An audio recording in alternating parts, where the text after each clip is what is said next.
Hi there, Stampers. It's Lisa with Queen Bee Creations. I am an independent Stampin' Up! Demonstrator, and I go live every Monday and Thursday at 2:30 Mountain Time right here on this channel. And I usually show some sort of fun fold. And today I have this corner tuck fold card for you where it opens like this, but then the corner tucks up under here that way. To kind of keep it secure for mailing and all that. And I can't wait to show you how it's done. So let me move you down to my desk and we'll get started. So here is today's card. Again, it's a corner tuck fold because when you close it, you actually tuck that corner in. And then when you open it up, it has the message. So to make this card, we're going to be using the Tender Hearted stamp set. I thought this was just really cute.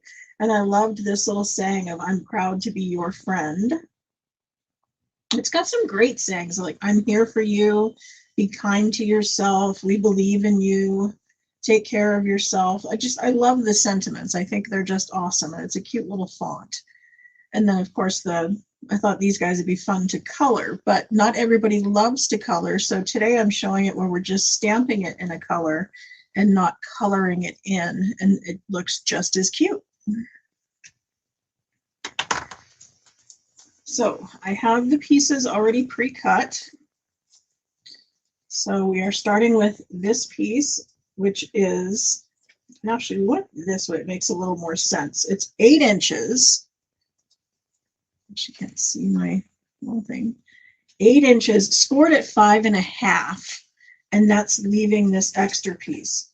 We could go this way and I could show you it's scored at 2.5, and it leaves you the 5.5 left over. But either way, you have your 5.5 by 4.25 base, and then it's got this extra little flap on the front that is 2.5 by 4.25. So again, 4.25 by 8, scored at 2.5. Then I have some pieces here. I took a square and I dry embossed it. I used a retired embossing folder. I have an order coming, it's just not here yet, of some of those new embossing folders. But this started out as a 3x3 square, and I dry embossed it and then I cut it diagonally. So that's going to be our corner piece. For the inside, I have this little piece here that is 2.5 by 4, just to make something a little more interesting. Rather, we could do a solid, 4 by 5.25 base, but I just thought it was cute going a little smaller. Then we have 3 by 3 in basic white, 2.75 by 2.75 in misty moonlight. And this is 2.5 by 2.5, again in basic white. Then for the outside, I have this, which is 4 1/8 by 1 1/8. And this is 4 by 1. And it's because I wanted to wrap the ribbon around, and I didn't want it to show on the inside. And I have the designer series paper here, but the designer series paper by itself is not very sturdy, and certainly not sturdy enough to wrap a ribbon around. So I thought if I mounted it on some cardstock with just a small border around it, then it's a little more stable and it's going to support my ribbon a little better. So let's do a little stamping and then we'll put some pieces together. So as you see on the inside, it just says, I'm proud to be friends, and that is out of this stamp set, Tender Hearted. And we always mount the stamps by laying them down face down on the grid paper. And I've got I'm proud to be underlined with one of the lines on the grid paper, making sure that I am perfectly straight across that grid line. Then I'm going to take my block and I'm going to set it right over the top, again, making sure I'm aligned with the grid line. And that's going to give me my best chance at making sure this sentiment's going to stamp straight. So again, I'm putting my paper on the grid lines. We could even use this center line. There's a 0 up here where you could see to either side where it's going to be. See, it's 2 inches on either side because it's 4 inches.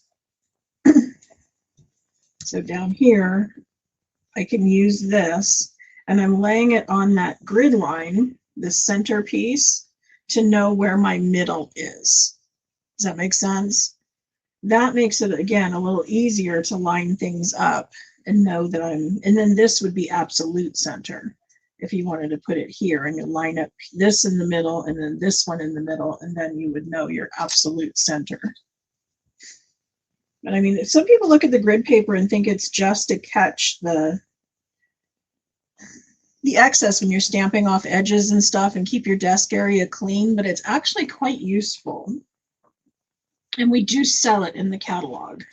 It's another thing. It's one of those things that's not really obvious, but it's very handy to have. If you're measuring out ribbon, aligning your stamps, you want to make sure you have some of that. And I've had a pad of it, and I do classes. So, I mean, I'm putting out paper quite a bit, and it lasts a really long time. So it's a good investment to have. Oh, one more piece.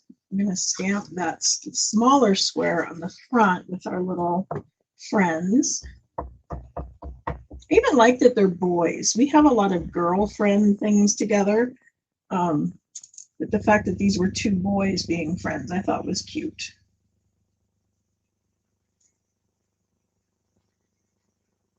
Just for something different. Okay, then I'm going to set these over here and I'm going to put them on my Stampin' scrub for cleanup. Now we can do some mounting, get a few things out of our way.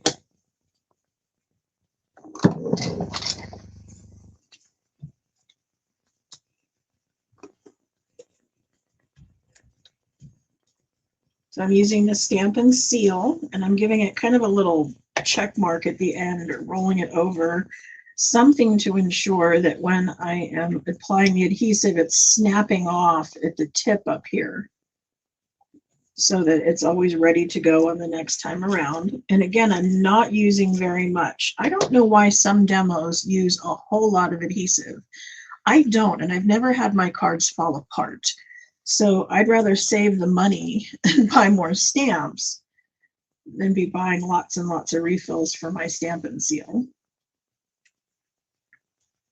You could even, if you wanted to give it a little more, stick, you could rub it on the back with your bone folder. And again, that warms up the adhesive and it helps it stick even better.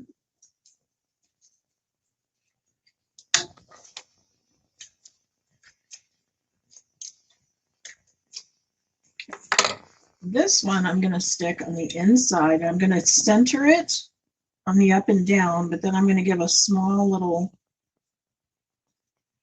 border on this side. So it looks a little odd, but by the time we put our, it's going to corners tucked, and we're not going to interfere with our sentiment at all. And then, as I said, we're going to make this a little stronger, this designer series paper. This is from the Country Lace. I like this denim. We used that on our last card with the wagon. And see, now that's more sturdy. Now I can tie some ribbon and put that around it. So I'm going to bring in our basic beige. And this one over here, I don't know if you can see, this is crumb cake. And this one's basic beige. So our basic beige is definitely like an in-between of very vanilla and the crumb cake, because it's quite a bit lighter. It's more of a neutral color than a tan.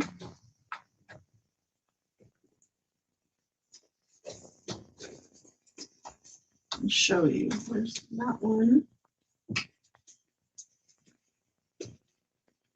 That's basic beige. This is very vanilla.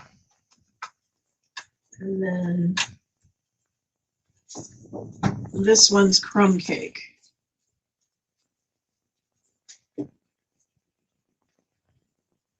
So quite a difference. But I'm going to use my bow maker tool. This is something my husband makes, so they're available for purchase on my website. But I'm just going to wrap it around behind. I'm going to cross the right or the left over the right, and then I'm going to tuck it under and pull it up and over the top. And now all I need to do is make a knot. And then because I want the bow to be straight like this, that's the way I'm going to pull the tails.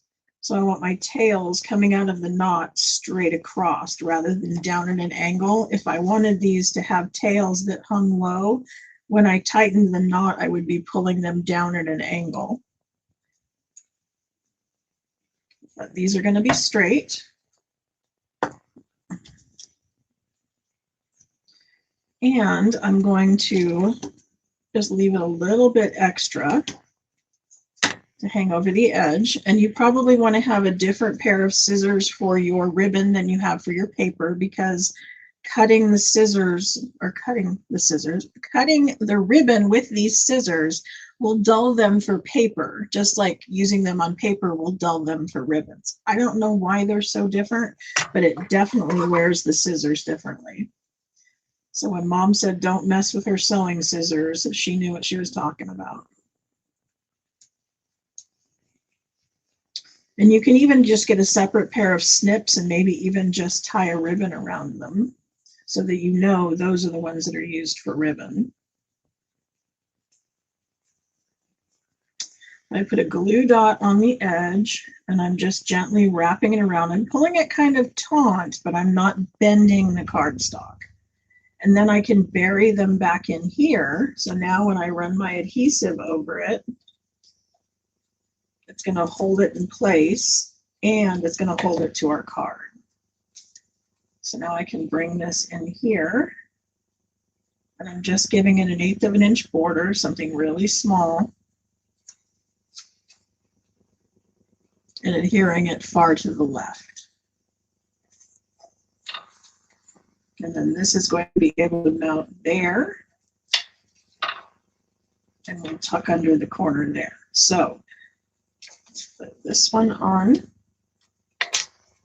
So I'm only putting adhesive on the part that's going to touch here. We would not want adhesive over here, gluing the card shut.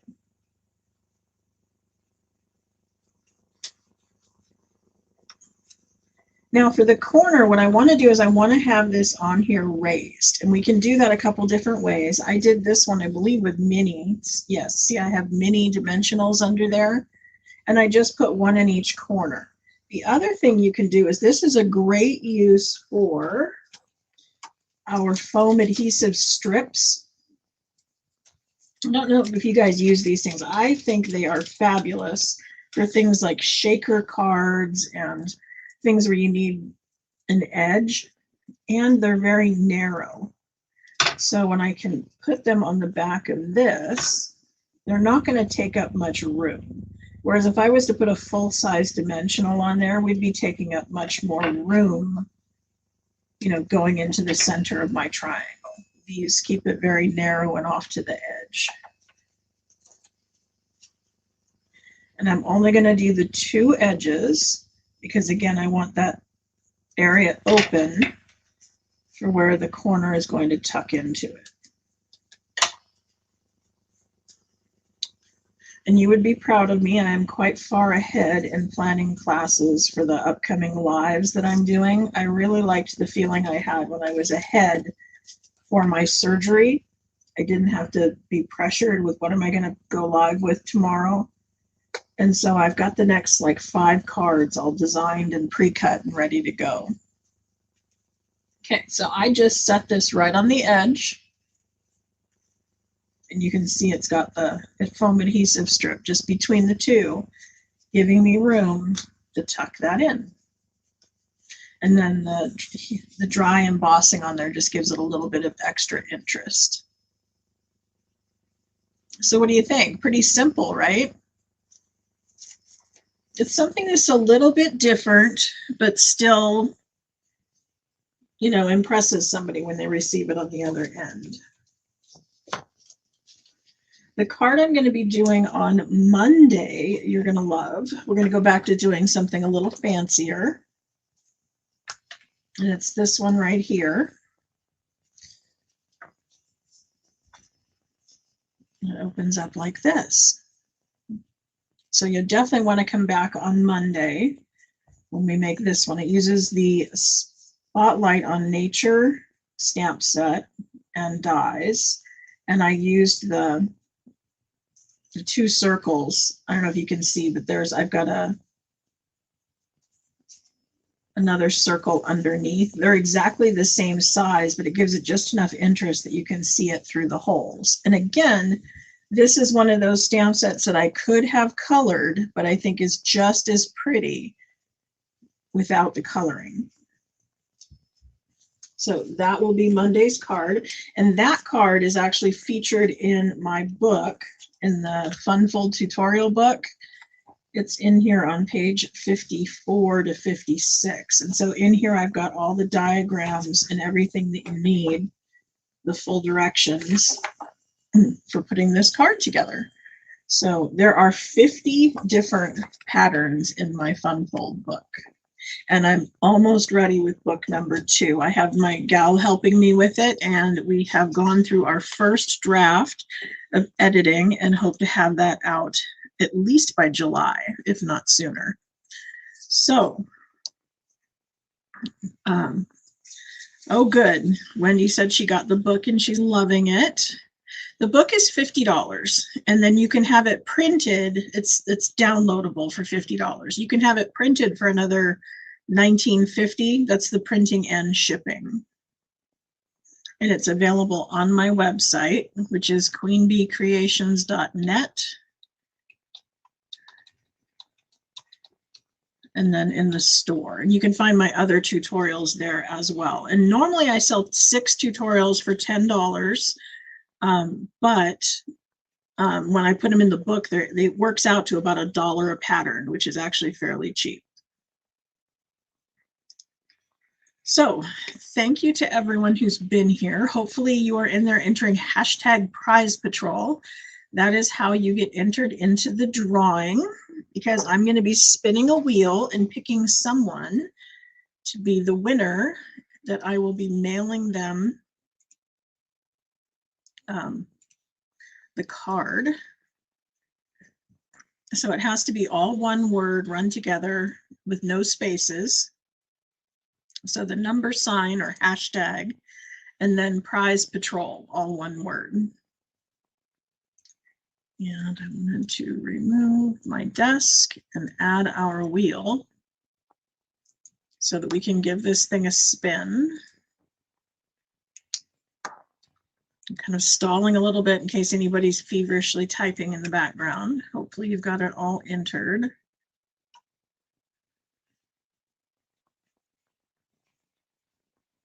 I see quite a few people in there have. Okay, so let's give this wheel a spin and see who today's winner is.